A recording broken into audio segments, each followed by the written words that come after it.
So today I'm going to give you some tips on how to set up your homeschool or your homeschooling experience, your homeschool life. And you might want to get a piece of paper, pencil to take some notes. This may be a little unconventional. You might be expecting me to tell you how to do things, but I'm actually going to give you a series of questions to ask yourself.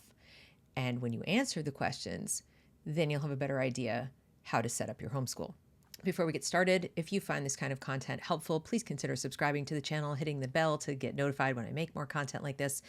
Consider commenting. That helps me not only feed the algorithm, but it also tells me what kind of content you like and how to produce other content that will be of value to you. The purpose of this channel is to be of value to my audience. So if it isn't, I'm not doing a good job. So help me out. Comment on the video.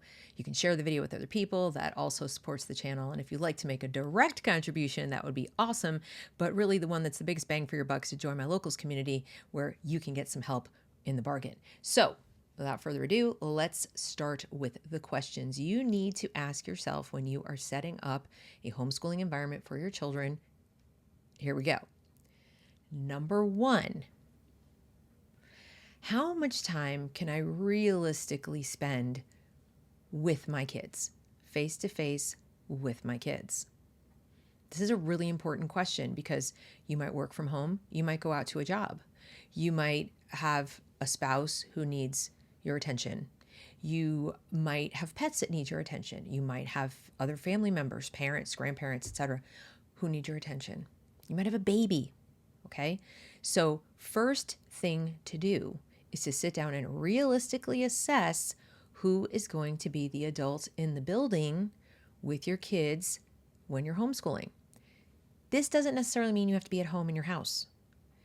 This may be the question you ask that opens up the window in your mind to incorporating other adults or other physical spaces. But you first have to answer the time question. Realistically, how many hours do I have in the day to be available to my kids? Doesn't mean you have to be face to face like this, or even sitting at the same table, or even in the same room, but you do have to be available. If they need to ask you a question, if they want to, come over and just even get a hug or get some support, if they need to tell you something because they're super excited about what they're working on, or they need some supplies they can't reach in a cabinet, whatever. That's for little kids. How much time do you have for them?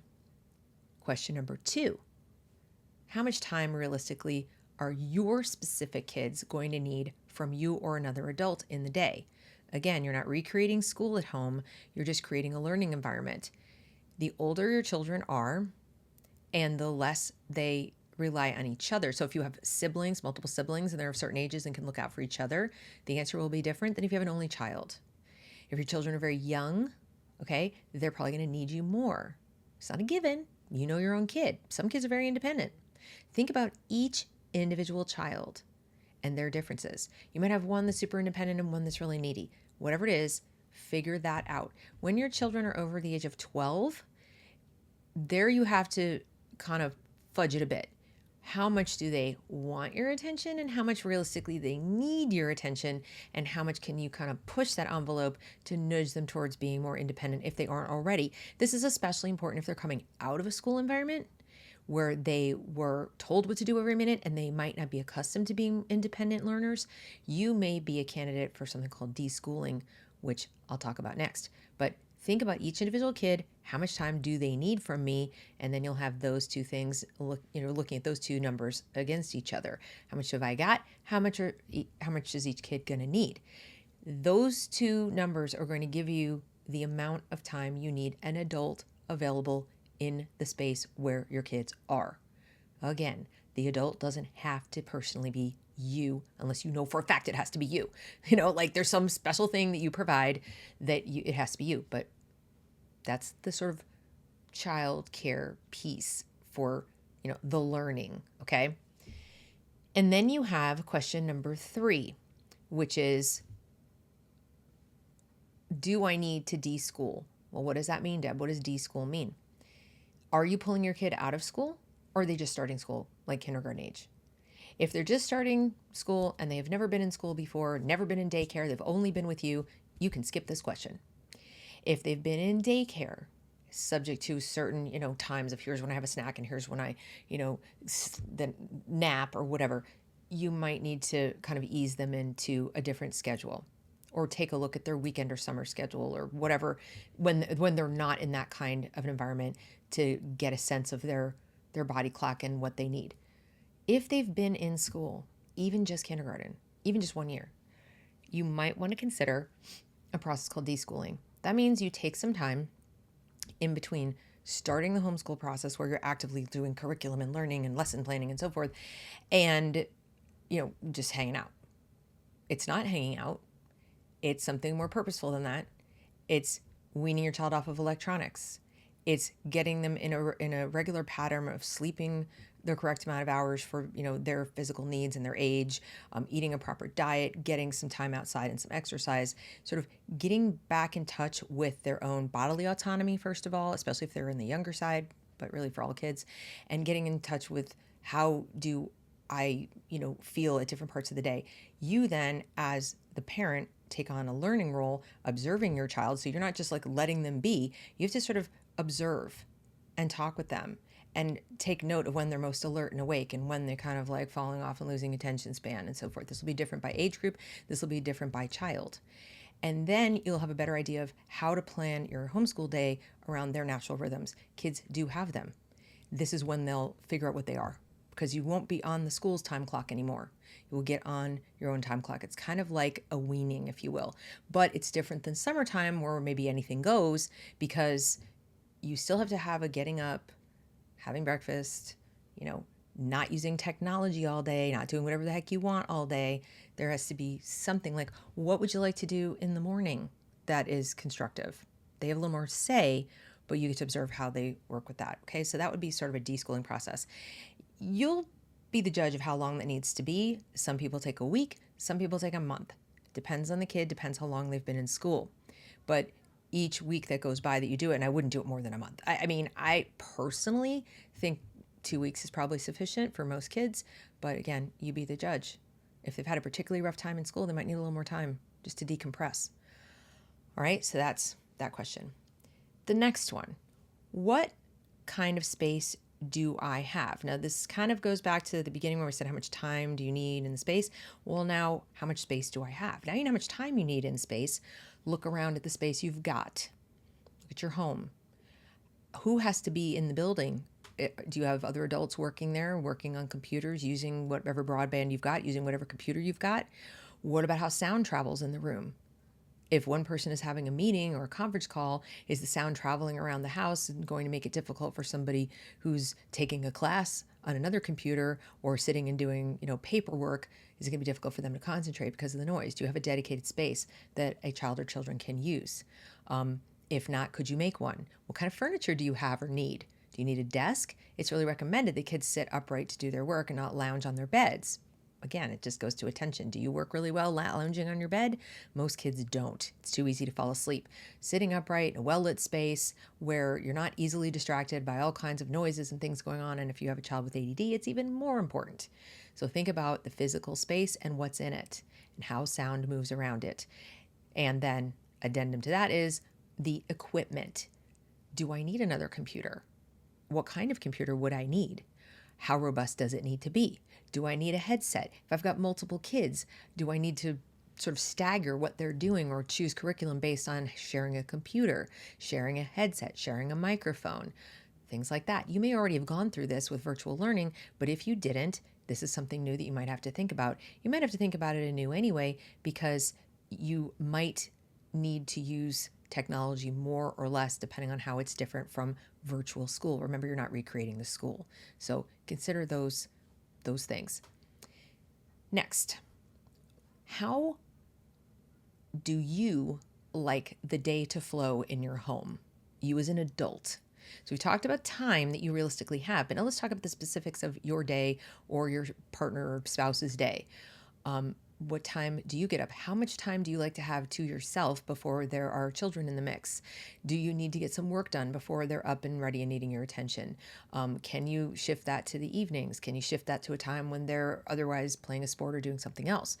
Do you like to have a quiet period so you can collect your thoughts? Are you a person who needs lots of neatness in your home? Do you need things to be very orderly? Or are you okay with a little more chaos than usual, or mess around, or things left out, and so forth? What kind of organization feels right for you in terms of when things are scheduled and where people are in the space that you occupy as an adult? If it doesn't work for you, it's going to be tough to work for your kids. So think about that. Think about, I really like to have my coffee and my breakfast alone. Or, I think I'm really looking forward to having coffee and breakfast with my kids and cooking them a hot breakfast. I think that's going to be a new thing I add to my life. Ask yourself these questions and realize they're going to happen. Okay, moving right along. What's my budget? What do I have to spend on this whole exercise? I've already figured out what I have as a time budget. Now I've got to figure out how much money I have to spend, because if I need to hire help, even if it's just a warm body, college kid, older teenager, somebody, do I have money for that? Do I need to find other resources instead that are free? Do I need to maybe find community and see if I can share the childcare responsibility with another homeschooling family? Should I join a co-op? Should I create a pod or a micro school?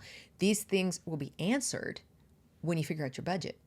Because if you don't have the money to spend to cover, let's say, a childcare need, then that kind of forces the issue on finding community, doesn't it? I think it's important regardless, but it kind of forces the issue sooner, and you need more time to plan and find that or create that. So figure out the dollars and cents you have to spend monthly and annually on that. Please include in there things like the computer and the headset and any software that you need. All right? Because those things are going to be really recurring costs or a one-time big cost. So either you're going to pay for it month by month with, no interest or whatever, or you're going to pay one time out of your pocket, and you're going to want to know about that. So focus on that. Once you have the answers to all of these questions, now you can begin thinking about curriculum. You kind of have to have all that first, because if you go buy a curriculum and it doesn't fit in with all those other things, it's wasted money. Even if someone gave it to you for free, it's not necessarily going to work, okay? If it needs a parent or somebody to sit with the child to work on it, it's not really going to work. So now that you know sort of the structure of your days, the structure of your children's days, the physical space and the tools that you have or are capable of providing, now you can go and look at what's out there that fits into that. What are the puzzle pieces that fit in there? There are a lot of different ways to teach these skills. There are a lot of different ways to teach these skills without all the woke madness involved, okay? And I want to make sure you understand something. There's no such thing as learning styles. I will make another video about this, but they're out there on the internet. You can search YouTube about the myth of learning styles, and that will explain it. But it is a myth. It was a theory concocted by one person without doing rigorous research, and who then turned it into a model that got adopted by schools, real similar to 3Q, and it's been used, and it has absolutely no basis in reality. The actual research that's been done shows that all of us use multiple ways of learning and acquiring information. We just have certain preferences at times for some over others based on different subjects, and it can vary by the day, by the week, by the subject. To think that you know what kind of learner your child is based on, oh, they're a visual learner, or they're an auditory learner, that is false. That is junk science. It's actually not true. So if you've been told that, even if you've been told that by so-called experts, throw that out, okay? Just throw it out.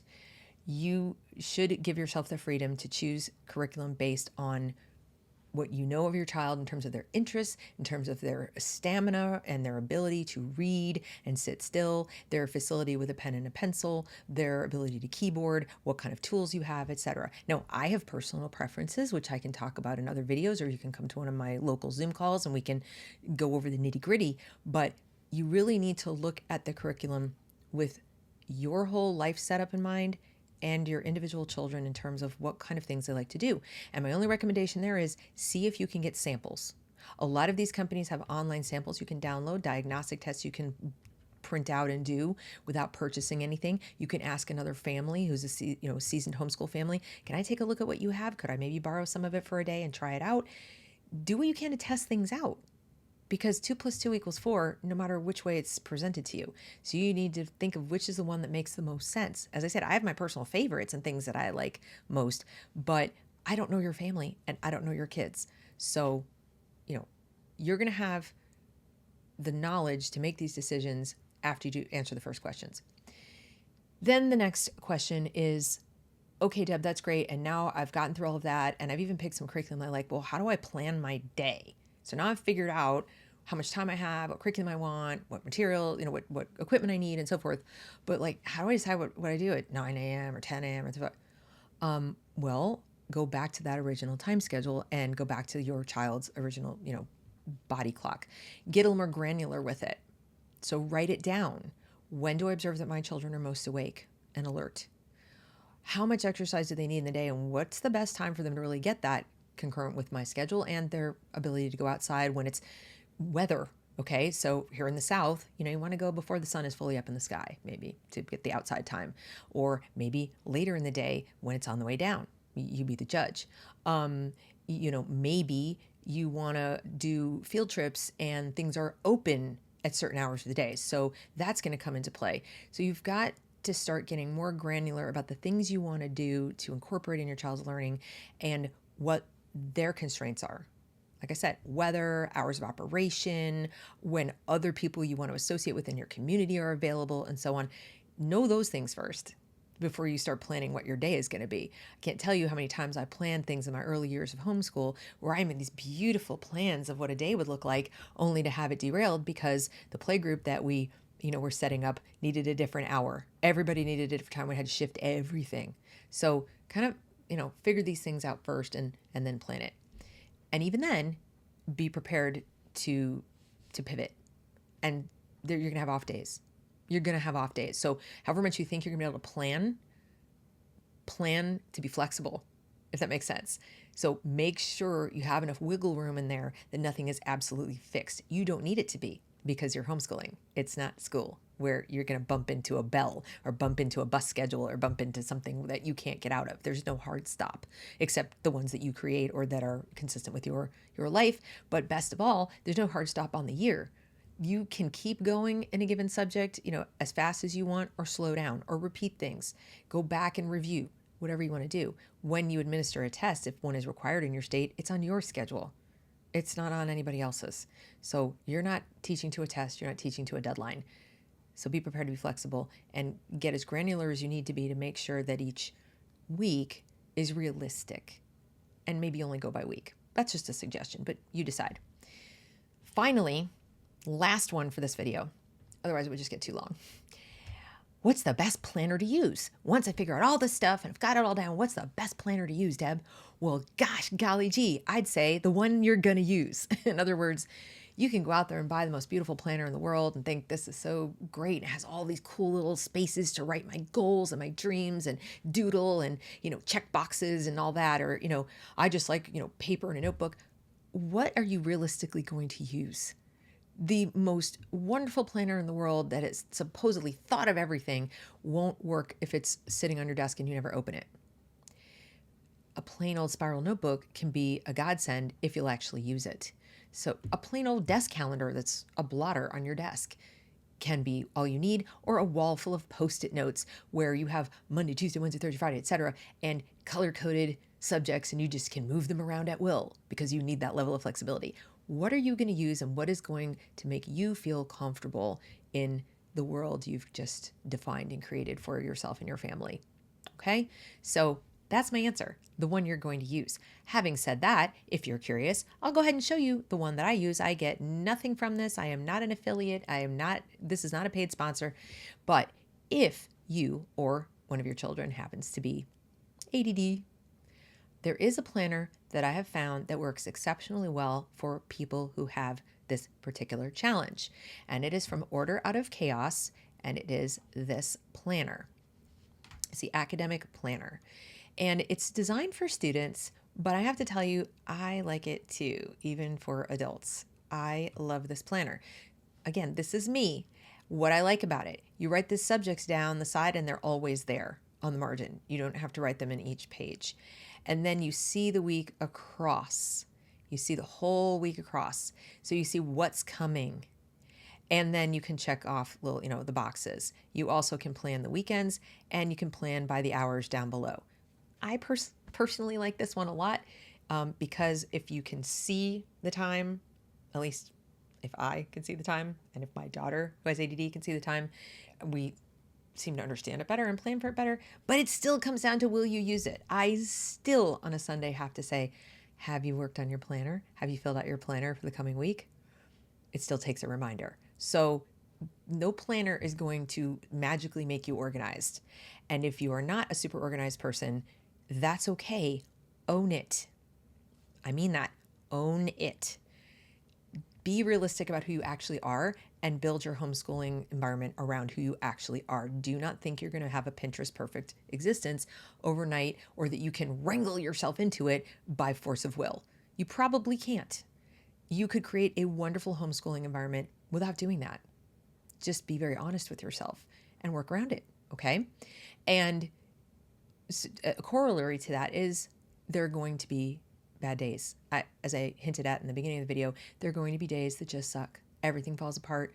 Somebody is, sick. Maybe you're sick. Maybe it's pouring rain outside and you had planned to go outside and do something. I mean, there are going to be days where you just think, why did I do this? Usually they fall in February for some reason. Yeah. But I promise you, your worst day at this is still better than some of your best days with public school. It's all hard. It's all hard. You just have to choose your hard. At least this way, you are on your schedule, okay? No one else is telling you when to wake up, when to go to bed, when to eat dinner, when to have family time, when to go on vacation, what summer is and isn't, etc. How fast you have to teach things or learn things. You're on your family's schedule. No other adults, least of all strange adults who work for the government, are telling you how to live your life. That's the beauty of this. So I hope this video has answered some of your most pressing questions about, what does a typical day look like, Deb? I really don't know, but you will know if you answer these questions. So thanks for watching. Please like, share, comment, and subscribe. Share this with someone who might need it. They'll thank you.